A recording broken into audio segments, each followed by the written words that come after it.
এই ভিডিও দেখার পর আমার সর্বপ্রথম যে ঘটনার কথা মনে পড়েছে তা হলো একজন মহিলা যিনি পাপাচারে লিপ্ত ছিল, কুকুরকে পানি পান করানোর জন্য আল্লাহ তাআলা তাকে জান্নাত দান করেছিলেন।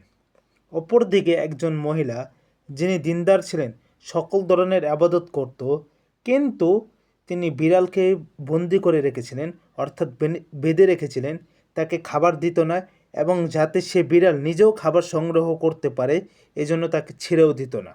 এই জুলুমের জন্য, এই অত্যাচারের জন্য আল্লাহ তাআলা তাকে জাহান্নাম দিয়েছিলেন।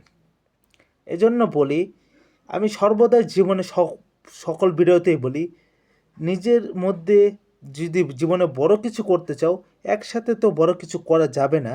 এজন্য ছোট ছোট কিছু ভালো কাজ কিংবা ছোট ছোট নিজের মধ্যে একটা পরিবর্তন আনো, অবশ্যই তুমি একসময় আর বড় সাফল্য পাবে।